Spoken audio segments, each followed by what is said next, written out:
Right, good afternoon everyone and welcome to this meeting of North and East Plans Panel. My name is Councillor Javed Akhtar and I will be chairing today's meeting. Could I remind everyone that today's meeting is being live streamed on Leeds City Council YouTube channel so that the public can observe the meeting without needing to be present.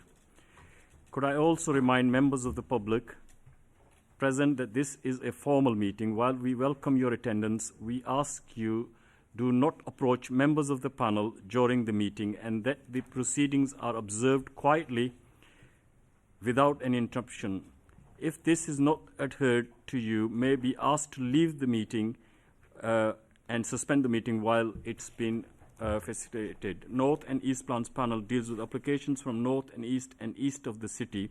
The aim of the panel is to hear all the relevant information from applicant, members of the public, council officers to help members of the panel to make their decision. Could I now invite members and officers to introduce themselves and mute your microphones once you have done so. David? Hello, I'm David Jones, Area Planning Manager for the East team. I'm John Stonard. I'm the Design and Projects Team Leader in the Planning Service. Good afternoon. I'm Lisa Brannan, Principal Engineer, Highways. Afternoon, everyone. Nicole Lloyd, Council in the Temple Newson Ward. Good afternoon, everyone. Councillor Michael Miller, representing Kippax and Methley Ward. Good afternoon, everyone. Councillor Bromley, Horsforth and Rawdon. Good afternoon, everybody. Adele Ray, Councillor for Bramley and Stanningley Ward. Hi there, Hannah Bithell, Councillor for Kirkstall. Good afternoon, Councillor Simon Seary from the Pudsey Ward. Hello, Ryan Stevenson from the Harewood Ward. Good afternoon, Debbie Oldham, and I'm Clerk to the Committee. Hello, Nikki Diol, Head of Legal Services and Advisor to the panel today. Good afternoon, Jonathan Carr, Head of Development Management. Good afternoon, David Newbury, Lead Officer for the Plans Panel. Thank you. Just to remind members, it's because of Ramadan I'm fasting and not far to go, but just be easy with me this afternoon. So moving on to agenda item, could I also ask Clerk to go through item 1 and 5, please? Thank you, Chair.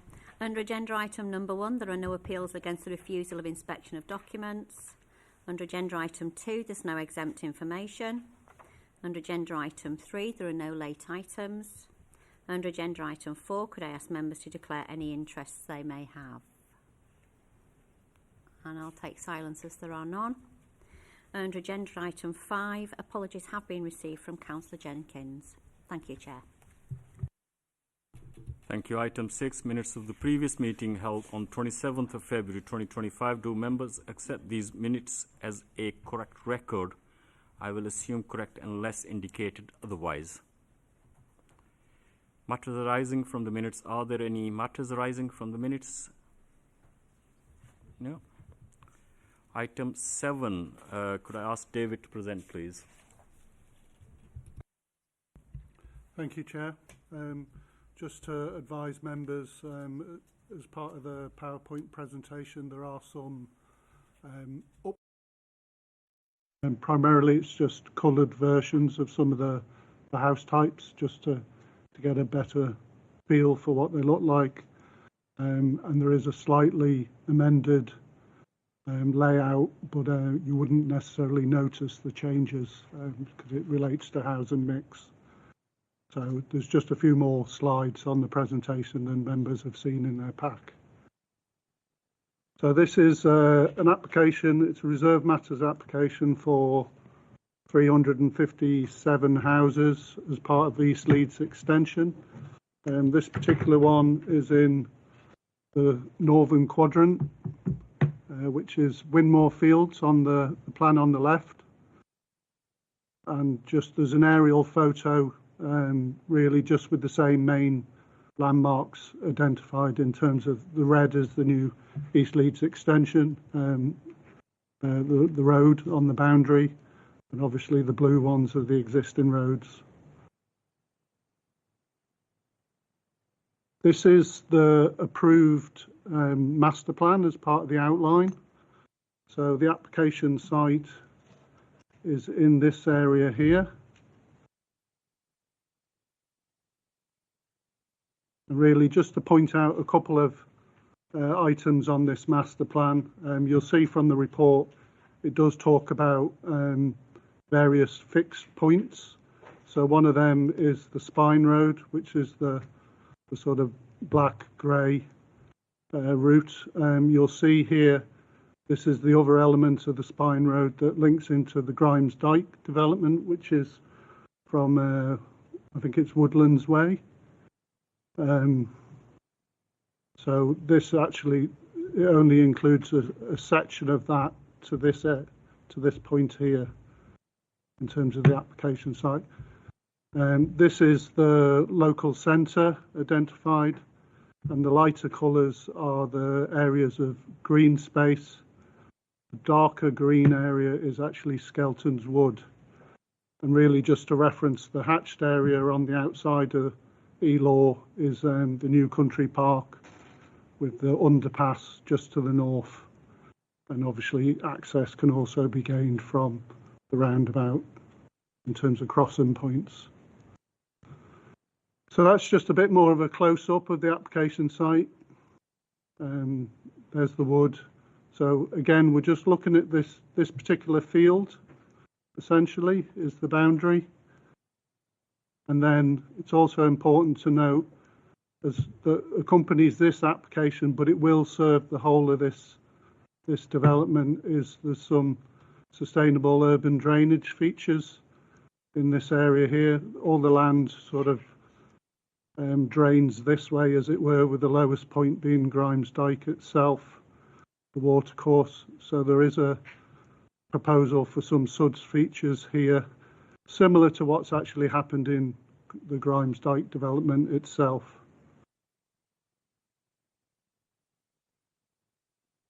So the application's actually by two house builders.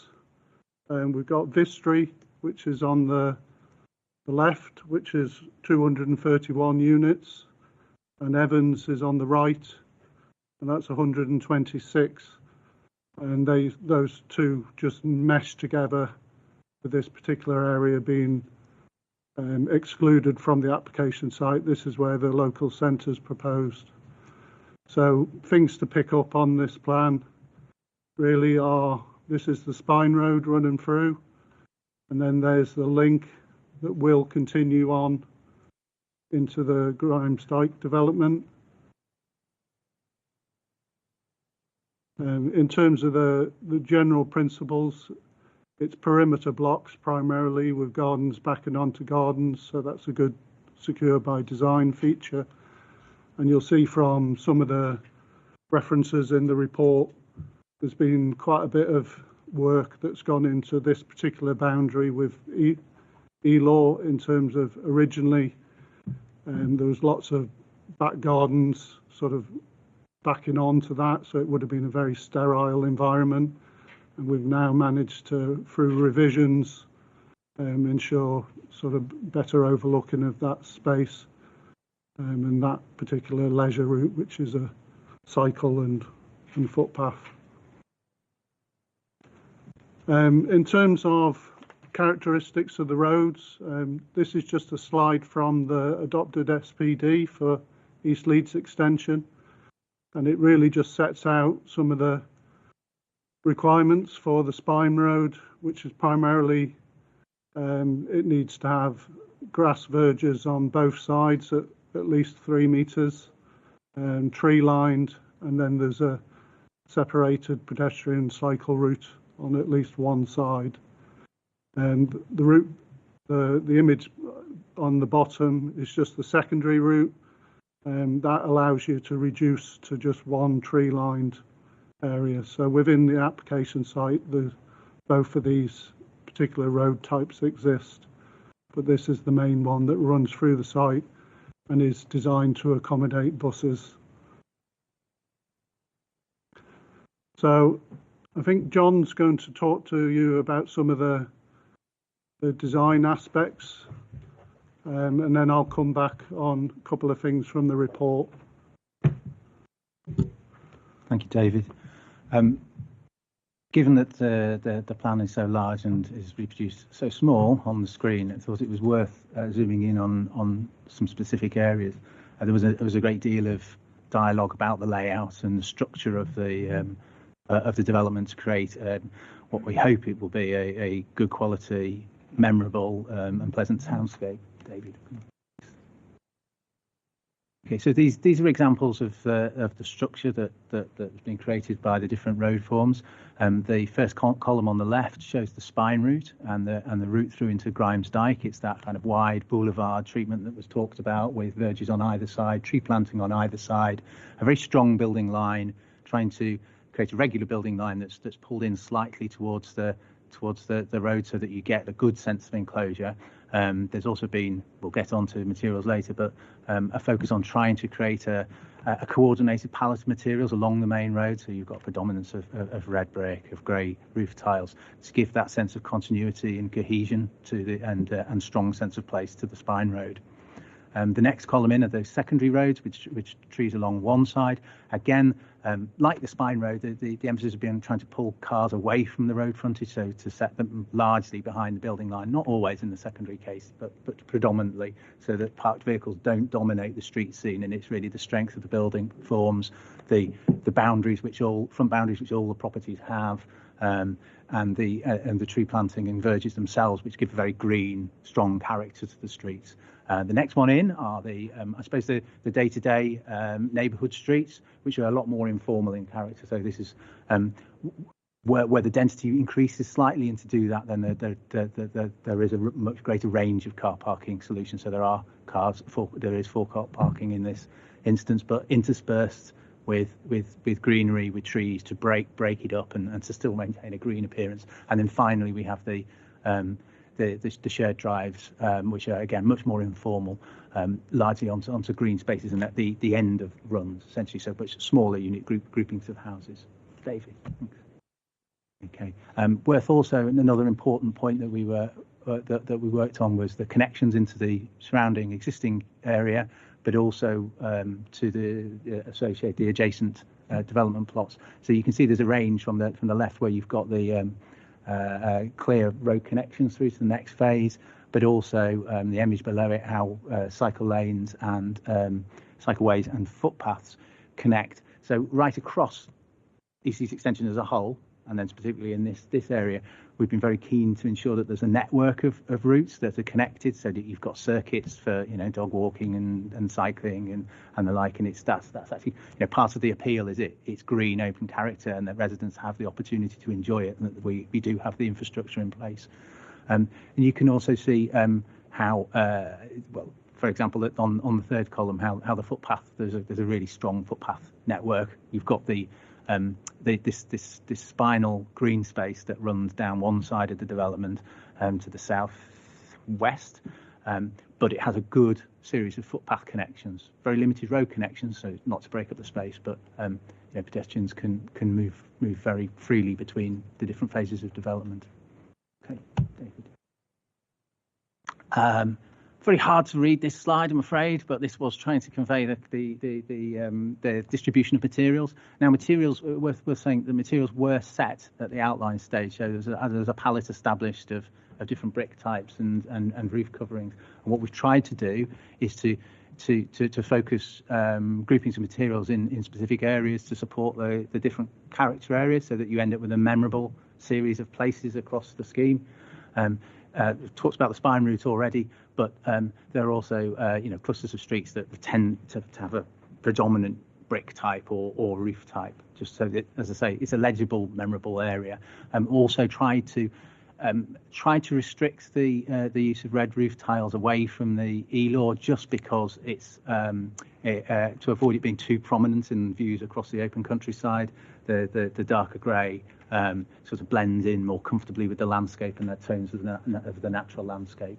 So there's been an effort to try and coordinate materials rather than go for the kind of scattergun approach that you sometimes see in developments. And then just to illustrate the green space, have already stressed the importance of the green framework. So you have a range of green spaces from that large space to the southwest, which is on the left-hand side of the image, which is continuous space, which also includes the play area, but there's plenty of links across to the other side, to the next phase of development. But you've also got on the middle and the right more kind of local pocket parks around which that part of the neighbourhood is focused.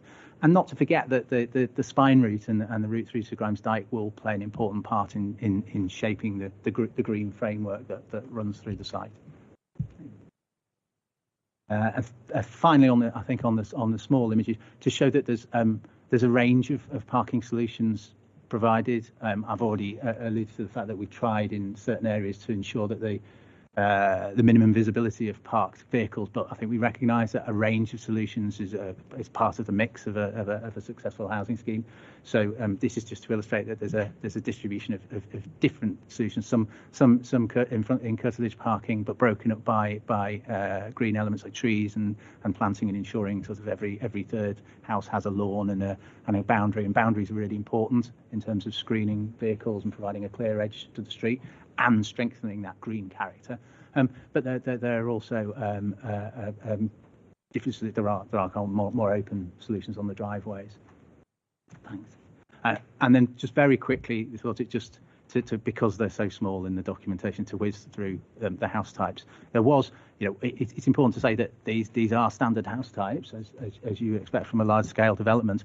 But we have worked pretty hard on the use of materials, the groupings of materials, the scale and proportions of the window openings, and there's been a fair bit of toing and froing to try and eradicate smaller windows, and to get, as you can see on this image, say a hierarchy between lower and ground floors, but also, as well as the house types themselves, trying to ensure that there's the clear building lines, that there's alignment of ridge lines, so that you get a strong townscape rather than the kind of I suppose haphazard mixture that you can sometimes get in large housing schemes.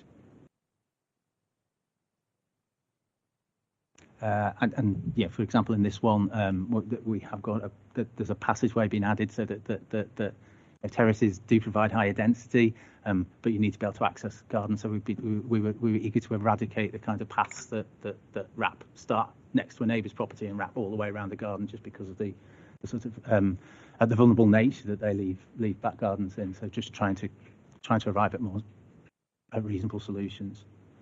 Yeah, this is one where, an example, we've got different built window sizes.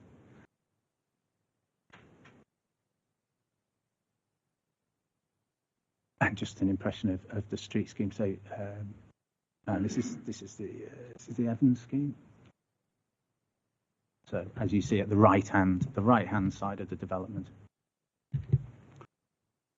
So just returning to the sort of layouts, members, these are slightly enlarged versions, broken down. So we can come back to these if members have got any specific comments on the layout. Just a bit of an update, there's in terms of the officer recommendation, you can see it's defer and delegate, primarily for two reasons. One's highway related in terms of connections and permeability to adjacent sites and a bit further. There's been some progress on some of the matters. There's still some work to do, and I think that's picked up in some of the representations that have been made about connections. So we are looking to resolve those. There is a live application for land between basically Grimes Dyke and this development. So again, we're looking at those connections. And in terms of some of the objections, there's the Civic Trust have commented on the application, and they've commented on it very early on. Some of the comments aren't necessarily fully representative of the submission. I would say that in the context that they've sort of suggested that there isn't any public transport, for example, and obviously the Spine Road is designed to take public transport. Just coming back on some of the comments they've made specifically in respect to schools, a lot of the issues they've raised are actually picked up in the outline But for example, the intention with the schools is no occupation of more than 400 dwellings until the school comes online. So local schools will pick up that initial capacity and then the school will come on board. It's similar for the local centre. There's a sort of delayed trigger on that. You don't want to provide it at day one when nobody's there to use it. Solar panels are proposed. Yes, they haven't been shown in the images, but they tend to be fairly integrated nowadays. An important update for the report, and it was a fair comment at the time of submission because they were proposing gas, but they've moved away from that. So it's all air source heat pumps now, which is a really positive change. The second component of the defer and delegate recommendation was to do with housing mix. And you could see from the report, it's a little bit short on the smaller units. So essentially, they've swapped some of the 3 beds to 2 beds. So it's now policy compliant in terms of falling within the range. So we're comfortable with the housing mix now. It's comparable to what we've seen on other sites, and actually the most units are proposed in the sort of 3-bed size, so that there is a bit of a move away from lots of big executive type housing. So it's probably quite a welcome change that it opens up these sites to maybe some more people. And there is a correction for the report, paragraph 63. It should be referring to paragraph 105, but that picks up on the sustainability credentials of the properties. So, like I say, it's not gas anymore, which is really positive. But ultimately, those final details, including where the solar panels will go, on which houses, etc., will all be resolved through the condition discharge application associated with the outline. So it's still a defer and delegate recommendation, but really now only for the outstanding highway points. Thank you, Chair. Thank you. We have a speaker in objection to the proposal. Could I invite Mr. Richard Brett to the table? And once you have settled, you have 4 minutes to state your case. Thank you.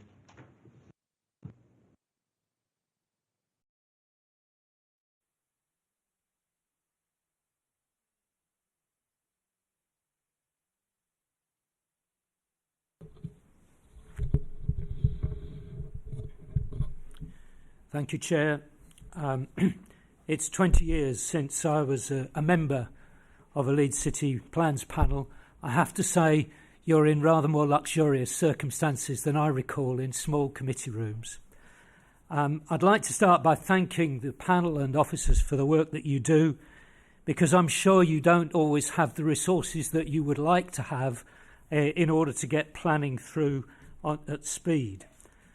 One of the major reasons I'm here is because of air source heat pumps. But before I get into that, I ought to say, to start with, I'm a resident director of the Windmore Residence Company, which is for the 369 houses on the Grimes Dyke estate. But I'm not here representing them. I'm here speaking for myself. And one of the things that upset me in the early write-ups that I saw over a year ago was that I think it was about half of the homes were to have air source heat pumps. And I've only learned from what I've heard in the last 10 minutes, and I'm very pleased to learn that now all the houses will have air source heat pumps, which I very much welcome. So one of the things that I was going to stress has been taken away, and I'm very pleased about that. I'd like to start by saying that on the 27th of March 2019, Leeds City Council made a very serious pronouncement. It said then, exactly 6 years ago, there is a climate emergency. And the other things that I want to talk about link to the fact there is a climate emergency. One of the things I tried to do when I was a councillor was to encourage cycling. And it seems to me from the Highways report from October 2023, there is an ongoing need to improve connectivity, not in the new estate, but with nearby areas. And one of the things that concerns me is that the report then stated that to the south of the site, a cycle/pedestrian path should go from Elaw all the way along the north side of the A64 to the junction with Woodlands Way. The only existing path along that route is south of the A64, and it's dangerous. Now, I'm not sure from what's been said where the Highways report has got to and whether that path is going to be conditioned for this and the other development between the Grimesdyke estate and this development. But I'd very much recommend the panel to do what they can to make sure officers do ensure there is a proper path. It's not just me that wants this. I've been in discussions with Councillor Gibson, who also feels very strongly that this ought to be something that is built. Without this path, walking and cycling towards Seacroft and the rest of Leeds is more difficult, and the homes that we're talking about building will be car dependent. We've heard that the developers are proposing to do balancing ponds and suds features on the area to the east of the Grimesdyke Beck. And I'm disappointed I can see very little detail about this feature to handle excess surface water, which clearly is required with potentially climate change producing a large amount of rain. I can see very few, if any, drawing of the ponds themselves, few details for any paths around them, which are bound to be used by dog walkers in this open space, and nothing about any tree planting in the area, which I think would be essential to improve water retention and absorb carbon. I hope that these points can be taken on board by the panel and that the developers can address these points.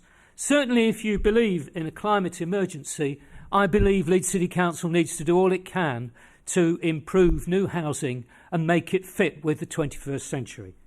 Thank you very much. Right, thank you, Mr. Brecht. Any questions for Mr. Brecht?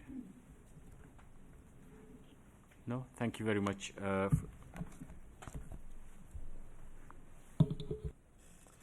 We have the agent on behalf of the applicant. Could I invite Mr. Dunbim to come to the table? Again, you will have 4 minutes.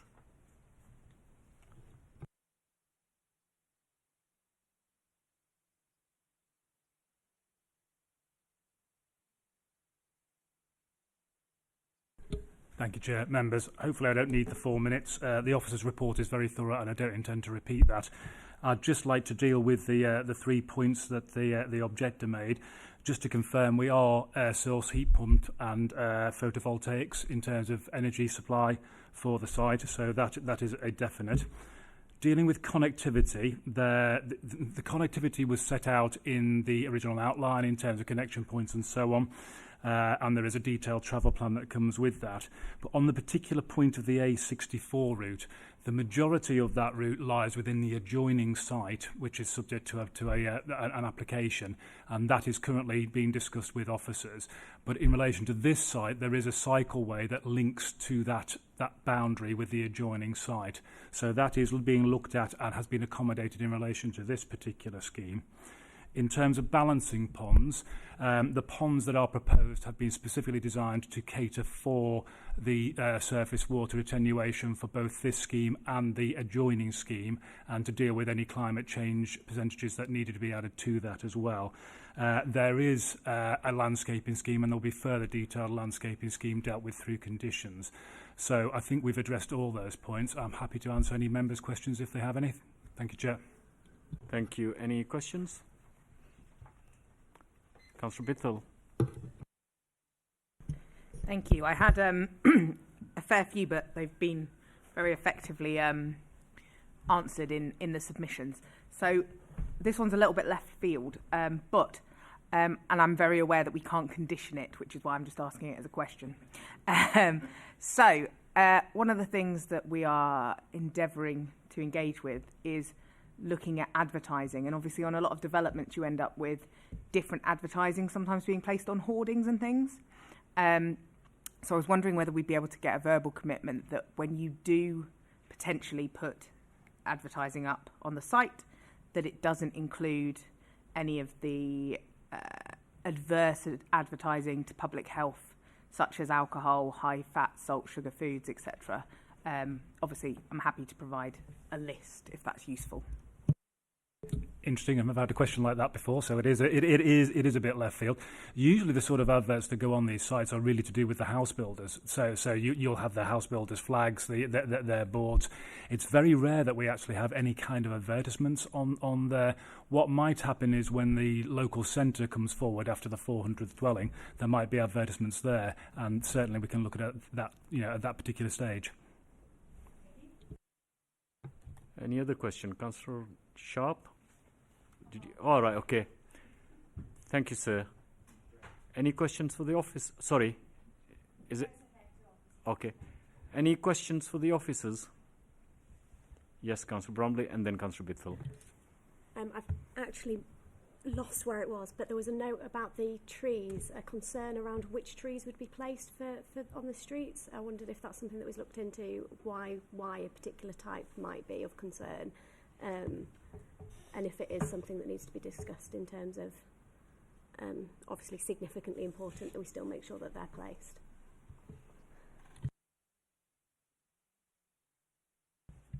Yeah, what we've found on lots of residential developments is when they include the road type that includes trees, which they don't always, but when they do, we can quite often sort of just deal with the landscape scheme a bit too early and ahead of the road adoption, which is when the street lighting comes in. And actually what we need to do is deal with both at the same time so that the two work together and you don't either need additional lighting over and above what you would have normally needed because you've put possibly too many trees in, or you put them in the wrong place, or you actually just think about the two at the same time and plan them together. So we put a specific condition on that. The separation distances that are achieved generally mean that there's flexibility on tree types. So we're not concerned about the tree types as such. It's more about how they interrelate with street lighting, because we've run into problems on that before. So. Councillor Bithell. Thank you. Yeah, two from me. I just wondered if we could have a little more meat on the bones in terms of the highways objection and what conditions we're therefore looking to seek to get with the delegation element of the recommendation. And this may actually have possibly been better suited to a question to the developers, but in the flats, have we requested that there is appropriate storage in the hallway area for things like scooters and bikes, so that if families are living in the flats, there's somewhere for outdoor equipment to be stored within the property? Because quite often that's not the case, and it means that outdoor play is much more difficult for young people that have to live in flats. Thanks.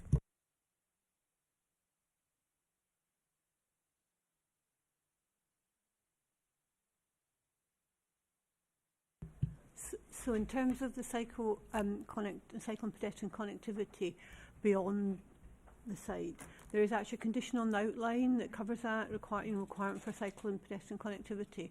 And what we are seeking in active discussions with the developers is to provide a shared use cycle track within this development, but with direct links out to the crossings at the roundabout, and then through the adjacent sites as well. So basically parallel to the A64, but just set back into the development, because it's a more pleasant environment, but also it will need to be lit. and then through where the balancing pond is as well. And then coming out there, and then there is a strip of adopted highway which isn't at the moment footway, it's just like verge that joins down to the Woodlands Way junction, which is wide enough to provide footway there as well. There's not enough space there to provide, within the adoption boundary, to provide cycle track as well at that location. And some of this is historic because when the existing site came forward, the land was reserved for Supertram, I think. So there was nothing done there at the time. So we're a little bit stuck with what highway boundary we've got there. But we're going to ensure that there's adequate signage so that if people on bikes are heading into town, they can go across the crossings and come on carriageway inbound. Outbound, then they can come off the carriageway and join on the off-road cycle track through the development. There will also be the Spine Road link through Woodlands Way along Woodlands and into the development.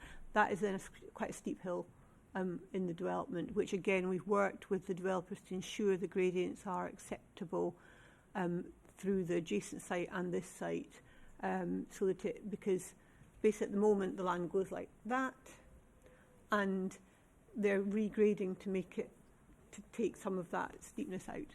I hope that answers your question. The answer is no, there isn't. I'm just thinking of, I mean, in terms of the flat sizes, I don't believe they go beyond 2 bed. Just looking at the conditions, there's a possibility that we could try and put it to, well, we can certainly put it to the developer under the cycle and bin storage, potentially to maybe slightly enlarge the cycle storage facilities to have some extra locker space or something like that. So we'll certainly ask the question, and we'll amend condition 8 so that we need to see details of that. So we'll have the discussion. Councillor Stevenson.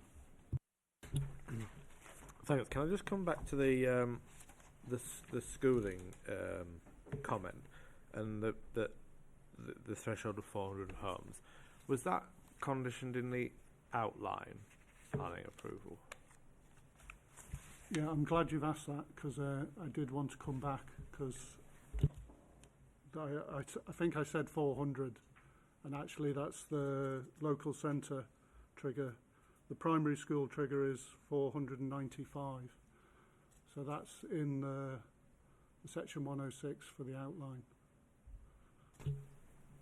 And what's the terms of the section 106? Is that specifically that the developer will give the land, or is the financial contribution as well? They've to give the land for £1, and there are, I believe, financial contributions as well. I'll just get to that section. I'll add to it. My real question there is it specific to that site, the financial contribution, or is it to education in provision in the general area?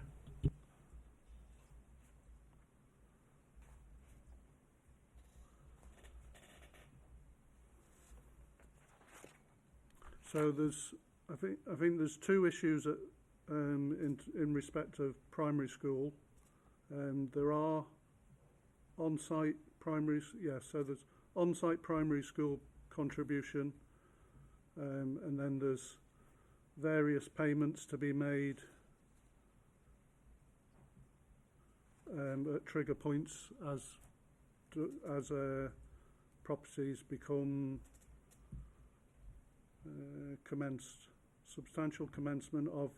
So, for example, there's a payment of 338,000 to be made when substantial commencement of dwelling number 213. Then there's another contribution at 251. I think they're actually divided into the particular land interests. So I think lots of the payments are sort of prorated depending on the land interest. I was just thinking, Councillor, what we can do is send you a copy of the Section 106 agreement if you like, because that will go into the finer detail of it, and you'll see it all laid out there. It's because it's such a lengthy and detailed document. It's actually quite difficult to summarise in the way that David's doing it. But essentially, each landowner has to pay a significant contribution towards the cost. But we're saying that that's already determined by the previous approval, so it's not for this application either. But yeah, okay. The general point was going to be that the Department for Education are currently reviewing the delivery of schools across those areas in order to ensure you don't get 2 new schools that are half full, for example, instead of 1. And this was one of the sites, I think, in future that was being looked at as well, because I think the amount of money that's been put in the pot from the developer on this site won't be sufficient to build a school, so there'll need to be some funding from the council. So the question is really going to be, what happens if that school is not built? What happens to the money and the contribution? Do we lose it, or does it go into a general pot? But as it's not relevant to this application, I guess you're going to rule me out of order. So I'll take the I'll take it under advisement afterwards. But the point's being made. Yeah, thank you. Just a quick question, going back to slide 13 on the pictures about parking. Just looking at a couple of the properties, they've got 3-car drives, but then they've got no off-street parking because of near junctions and things like that. I think if you have a look at the picture there on the left-hand side, if you look at 130, it's got a 3-car drive. If it considers parking on the road, it'll be blocking the parking for 131. You've got another property on another junction at 113, 3-car drive. If they parked on the road, they'll be blocking that junction. Why are we encouraging 3-car drives when, if your car's at the garage, how are you going to pull all the other 2 cars out to? It doesn't happen. We don't put 3 cars on a drive, do we? Can that something be looked at to make 2 as long as possible?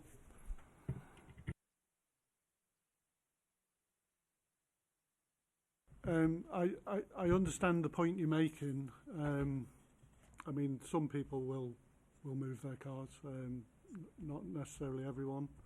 I mean, in terms of this is the layout that we're putting forward today. Really, it's fairly normal to have tandem parking.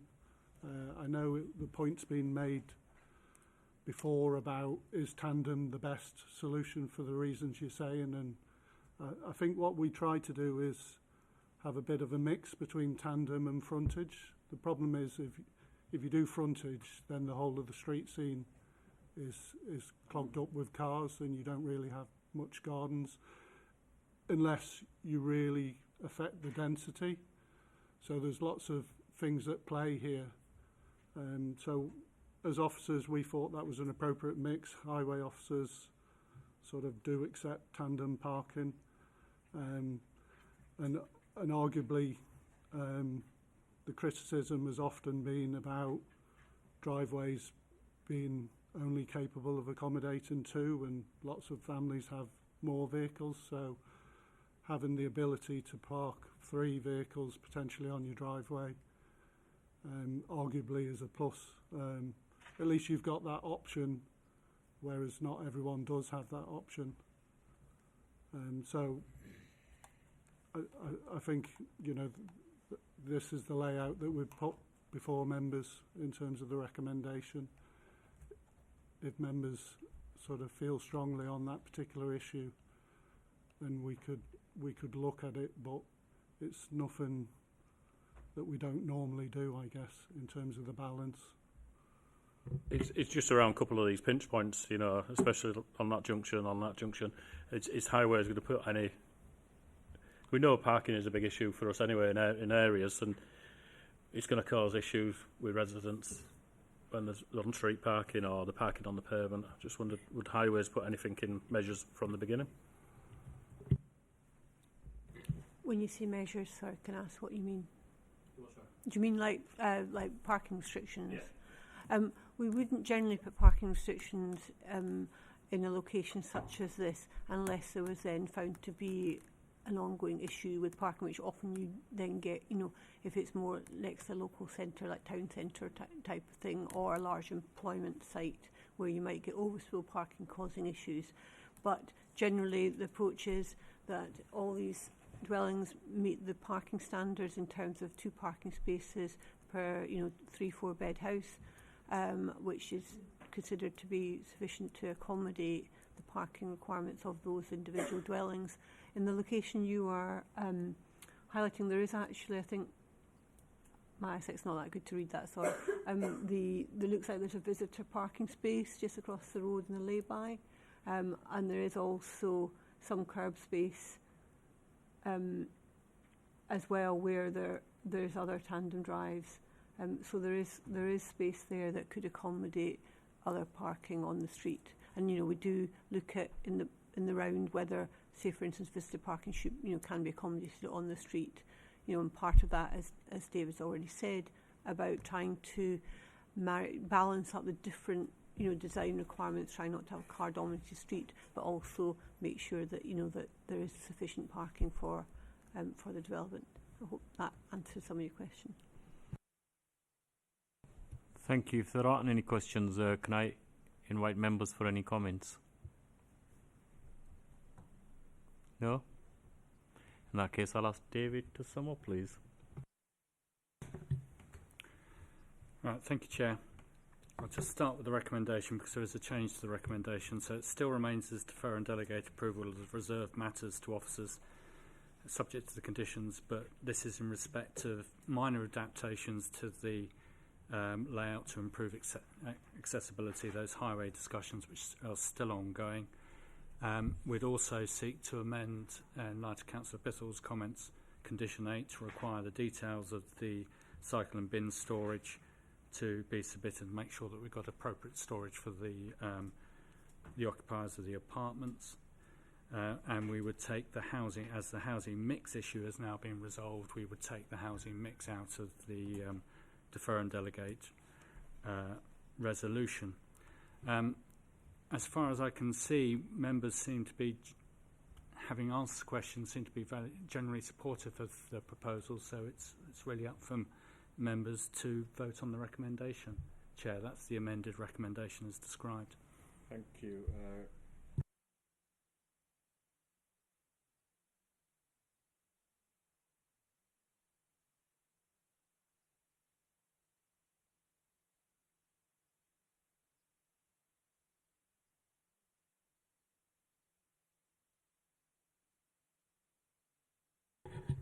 Thank you, Chair. Just to confirm then that members have resolved to defer and delegate the approval of this application, the reserve matter application, to officers.